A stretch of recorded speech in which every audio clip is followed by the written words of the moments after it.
চলতি বছরের মাধ্যমিক পরীক্ষায় 689 নম্বর পেয়ে রাজ্যের মেধা তালিকায় নবম স্থান অধিকার করেছে রহুরা রামকৃষ্ণ মিশন বয়েজ স্কুলের ছাত্র সূর্য স্নাত বর্মন। শ্যামনগরের ব্যানার্জিপাড়া বটতলায় সূর্য স্নাতের বাড়িতে মঙ্গলবার সকাল থেকে ছিল উৎসবের আবহ। প্রতিবেশী থেকে আত্মীয় সকলের ভিড়ে কার্যত উপচে পড়ে বাড়িতে।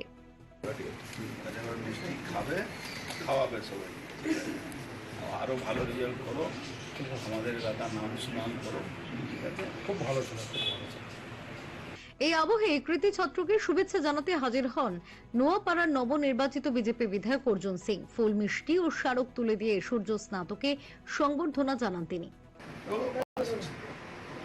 দেখো, ব্যারাকপুর শিল্পাঞ্চলকে লোক খুব খারাপ চোখে দেখে, কিন্তু আমাদের এখান থেকে তুমি যদি আইসিআইসি দেখো, সব থেকে টপ আমাদের এ আজকে 9th পজিশন করছে। ওর চিন্তা ভাবনা দেখো, সফটওয়্যার ইঞ্জিনিয়ার হবে। আর আজকে বর্তমান যুগে সফটওয়্যার ইঞ্জিনিয়ারের বিরাট গুরুত্ব আছে।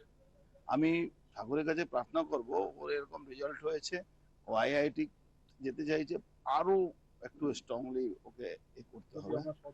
না, আমাদের সহিত ফ্যামিলি, বাবা টিচার, মা টিচার, আমাদের আশীর্বাদ সবসময় থাকবে। আমাদের কোনো সহযোগিতা লাগবে না, যেভাবে জুয়েল ছেলে আছে আমাদের সহযোগিতা লাগবে না। আমরা বলছি সমাজের জন্য আগামী দিন আরো কাজ করবে, আরো ভালোভাবে। তুমি একটা প্রশ্ন করছিলেন সমাজের জন্য কি করবে। আরে শিক্ষা দীক্ষাটাও সমাজের কাজ আছে। ও যে লেভেলটা ও যে চাচ্ছে, যে লেভেলটা ও পড়তে চাইছে, সেই লেভেলটা কত দেশের জন্য কাজ করতে পারবে, এটা ভাবো। নতুন প্রজন্ম দেখা যাচ্ছে রাজনীতি একটু আসছে, ইদানিং দেখা যাচ্ছে। না, রাজনীতি সবাই করার দরকার নেই তো। যে সাবজেক্টে তার ভালো লাগে। আমাদের কি হয়েছে, আগে আমরা কি করতাম, আমাদের এটাই পড়তে হবে। আজকের যুগে যেটা পড়তে চাইছে তাকে সেটাই পড়া উচিত। ভীষণ ভালো লাগছে যে আমার ছেলে শ্যামনগরের মধ্যে এরকম শ্যামনগরের মুখ উজ্জ্বল করতে পেরেছে। নিয়ে এসেছেন আশীর্বাদ, প্রত্যেকেরই প্রয়োজন।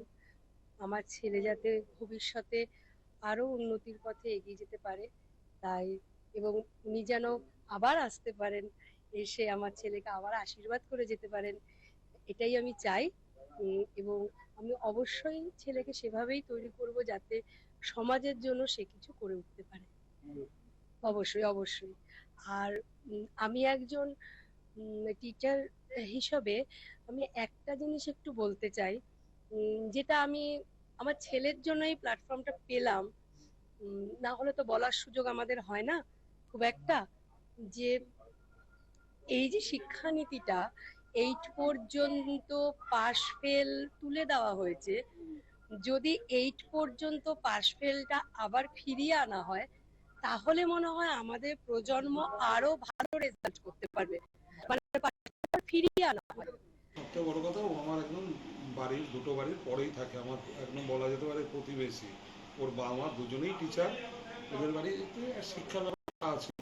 ও যে একটা মানে বলা যেতে পারে সামনাবাসী হিসাবে, আমার পাড়ার ছেলে হিসাবে অবশ্যই আমার গর্ববোধ করছে যে আমার এখানে এরকম একজন ছাত্র আজকে পশ্চিমবঙ্গের মধ্যে এরকম একটা রেজাল্ট করেছে।